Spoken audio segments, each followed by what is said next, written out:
Hello, everyone. How are you? I hope you enjoy this nice, sunny, warm week.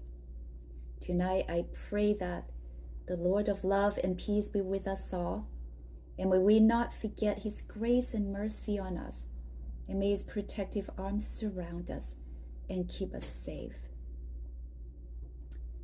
Tonight, we're going to go on to Genesis chapter 49. Chapter 50 is the last chapter of Genesis. This last section of Genesis moves beyond the immediate history of another horizon. The chapter is Jacob's blessing to his sons, from the oldest Reuben to the youngest Benjamin. The blessings to Judah and Joseph were the longest, and both have the messianic overtones.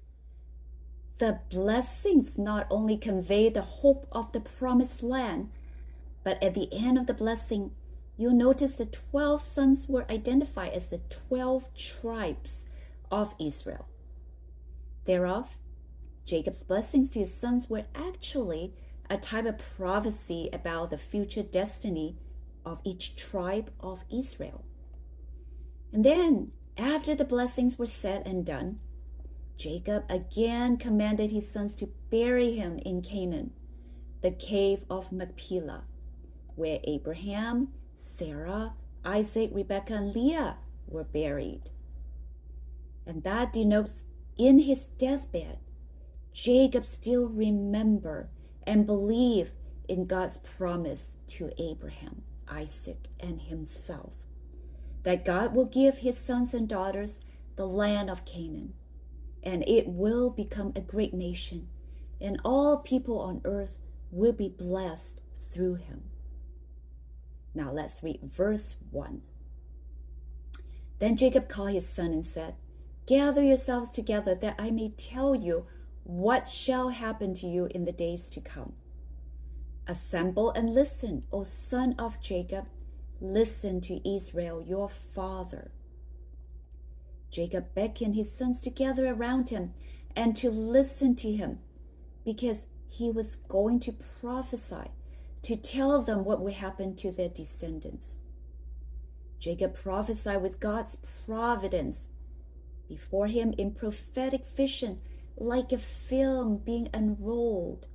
He saw the future of the tribes of which his sons were to be the ancestors, and whatever he saw, he sketched it in grand outlines.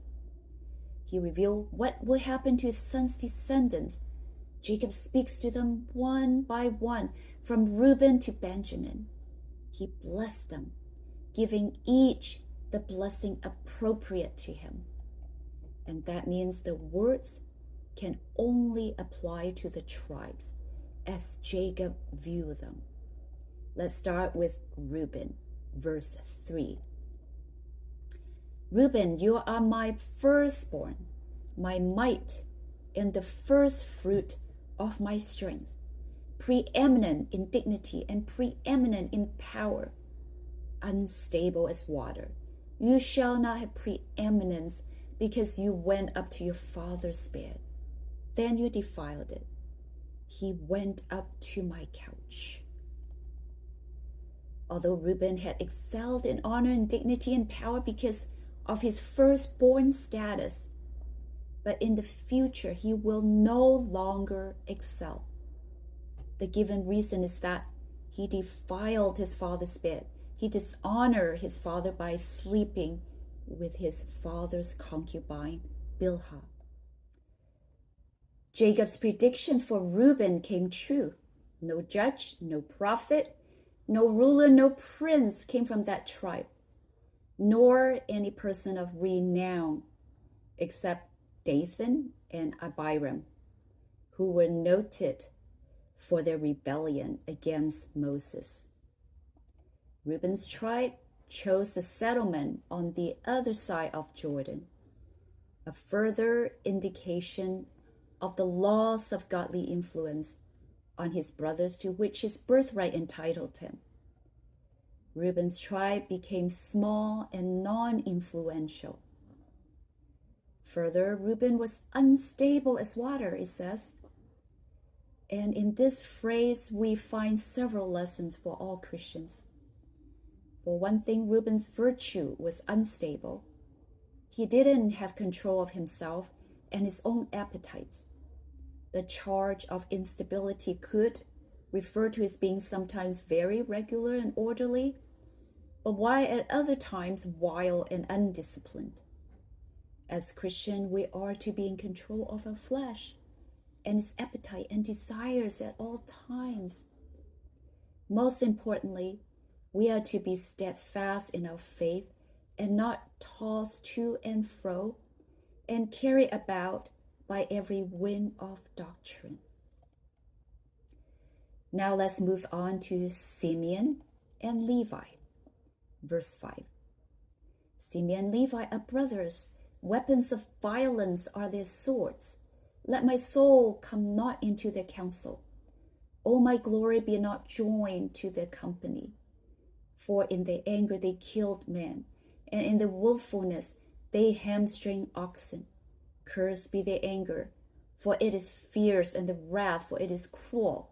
I will divide them in Jacob, and scatter them in Israel. Simeon and Levi, these two brothers, were mentioned together. They were companions in evil. If you remember, they caused bloodshed in the city of Shechem. And Jacob told Simeon, Eli, and Levi that they brought trouble to him by making him stink to the inhabitants of the land. And now at his deathbed, Jacob gave his final verdict on their action.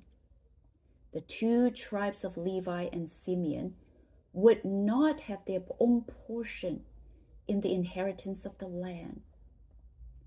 And the fulfillment of Jacob's word can be found in the facts that the tribe of Simeon virtually disappeared from the biblical narratives after the time of conquest. Because the Bible said they received their territory within the territory of Judah, meaning their portion of land was situated inside Judah's territory. And the tribe of Levi was given the responsibility of priesthood, and therefore they received no land. They had cities, but scattered throughout all the different tribes.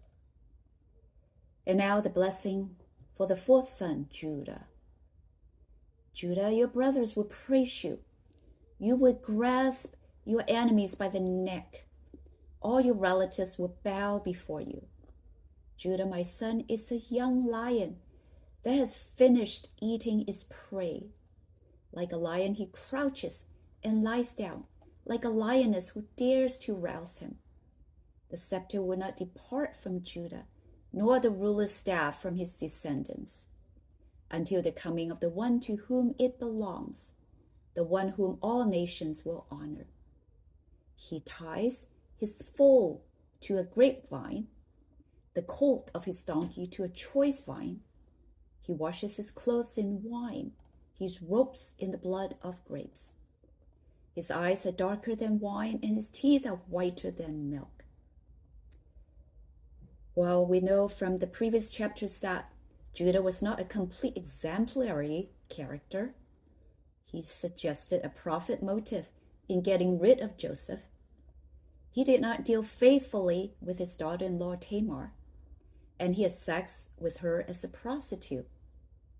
But he showed good character when he interceded and offered himself as a substitute for Benjamin. Overall, this blessing is an example of the richness of God's grace to the undeserving.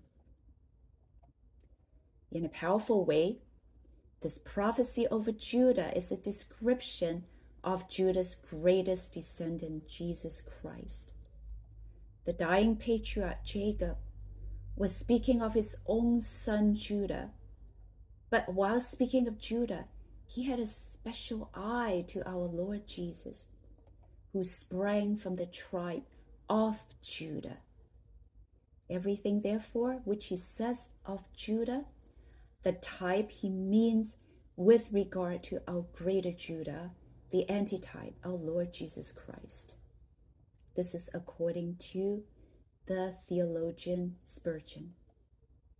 He will be appraised among his relatives because his descendants would hold ruling position that possesses the scepter. You remember King David, Solomon, and the kings of the southern nation of Israel, and eventually the Messiah, God's ultimate king, all came from the tribe of Judah. And the passage said, he ties his foal to a grapevine, the colt of his donkey to a choice vine. He washes his clothes in wine, his robes in the blood of grapes. And this blessing also contained a description of Judah's material abundance. Judah's land was great wine-growing country. Verse 13, Zebulun shall dwell at the shore of the sea. He shall become a haven for ships, and his border shall be at Sidon. Now Jacob skipped the birth order. He passed over his concubine's sons and moved on to Leah's youngest son, the 10th born of Jacob's, Zebulun. The tribe of Zebulun seems to have settled the piece of land sitting between the Mediterranean Sea and the Sea of Galilee. They dwell in a place where they could look into the sea. According to history, they also earned their money through shipping products by sea. Now come to Issachar, verse 14. Issachar is a strong donkey, crouching between the sheepfolds. He saw that a resting place was good and that the land was pleasant. So he bowed his shoulder to bear and became a servant at forced labor. Issachar was a strong donkey, denotes it is a large tribe, third in size according to the book of Numbers, chapter 26. Because of its size and abundance, they were often targets of oppressive foreign armies who put them into servitude. Now come to Dan, verse 16. Dan shall judge his people as one of the tribes of Israel. Dan shall be a serpent in the way, a viper by the path, that bites the horse heel, so that his rider falls backward. I wait for your salvation, O Lord. Dan, whose name is a play on the expression he will judge, is one who will judge his people. Well, this tribe supplied one of the most prominent of the judges. You remember Samson? And then it says he is likened to a snake along the path that attacks the heels of the horse and cunningly defeats the horsemen. Well, during Israel's conquest of the promised land, Dan quickly gave up on the land to which God had called them, while leaving the land to the Philistines. And worse, Dan appears to be the first tribe to plummet into full-scale idolatry. Also, the tribe that is left out of the 144,000 in the book of Revelation. After his prophecy about Dan, Jacob exclaimed, I wait for your salvation, O Lord. The Hebrew word for salvation is Yeshua. At this point, when Jacob was near death, he called out for God's salvation. Now come to Gad, verse 19. Raiders shall raid Gad, but he shall raid at their heels. It's a very short blessing. The brief statement regarding Gad contains a word play, or nearly every word.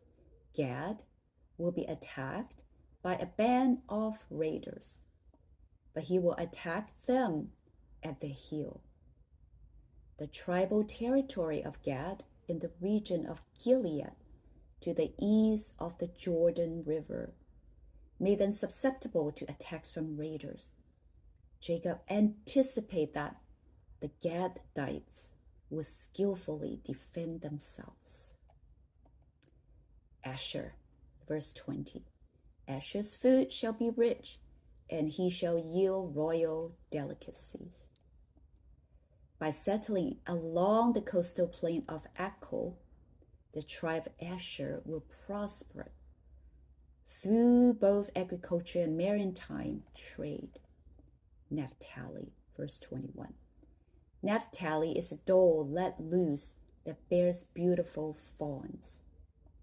The words regarding Naphtali are also very brief. The picture they present, which is similar to the others, is of a time of great future prosperity and abundance. Now Joseph, verse 22. Joseph is a fruitful bough by a spring. His branches run over the wall.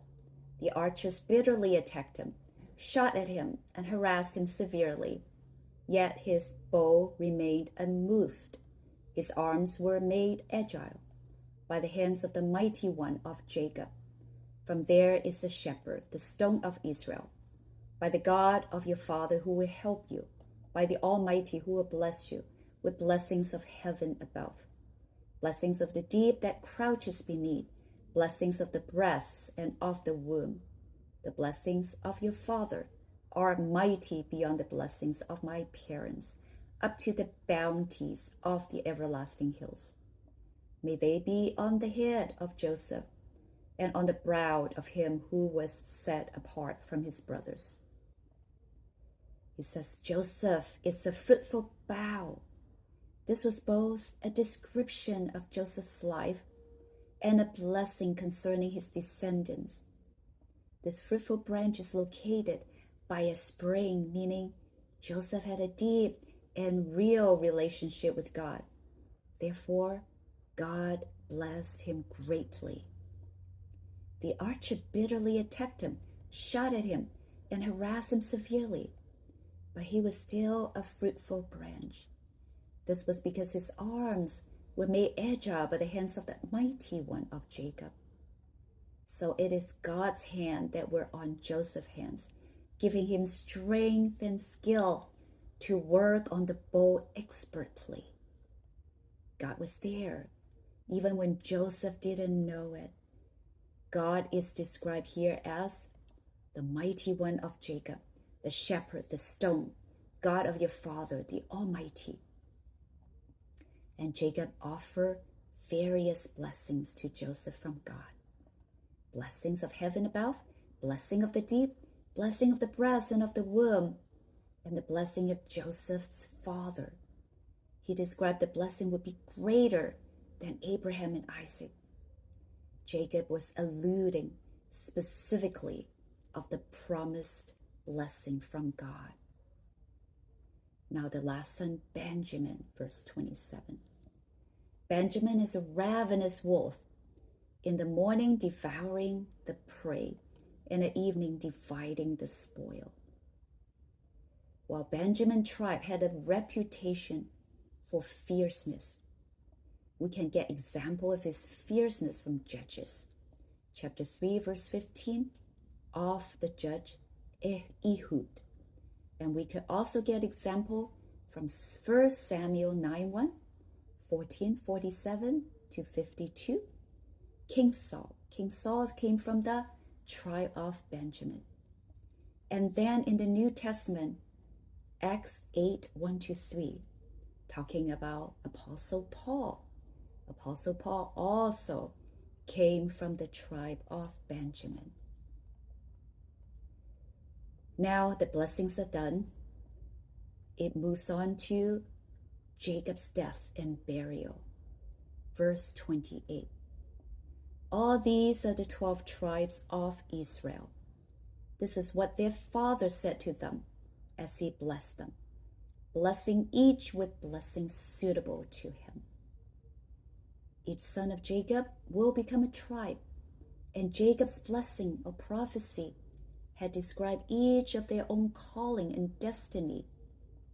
The remarkable promise is that every one of the tribe would survive and grow into significant tribes without one perishing in Egypt during the 430 years. Now, verse 29. Then he commanded them and said, I am to be gathered to my people. Bury me with my fathers in the cave that is in the field of Ephron the Hittite, in the cave that is in the field of Machpelah, to the east of Mamre, in the land of Canaan, which Abraham bought with the field from Ephron the Hittite to possess as a burying place. There they bury Abraham and Sarah his wife. There they bury Isaac and Rebekah his wife. And there I bury Leah. The field and the cave that is in it were bought from the Hittites. When Jacob finished commanding his sons, he drew up his feet into the bed and breathed his last and was gathered to his people. Though Jacob was now in Egypt, he remembered God's promise. He was an heir of God's covenant with Abraham and Isaac, and he asked to be buried in the land of promise. Egypt was filled with magnificent tombs, and because of the respect Jacob had, he could have been buried like a pharaoh. But he wanted to be buried obscure in an obscure cave in Canaan, because Canaan was the land of promise from God. In summary, Jacob, after blessing Joseph's son Ephraim and Manasseh, whom he adopted, now he blessed his 12 biological sons in the order of the birth, except he placed Zebulun before Issachar, and these two sons before the sons from his concubines. These blessings are inspired predictions of his sons and their descendants' future based on their character and what they had done in the past. This taught us that our decisions, our actions, our character determines ours and our children's future. Nevertheless, God's mercy and compassion is also shown clearly here.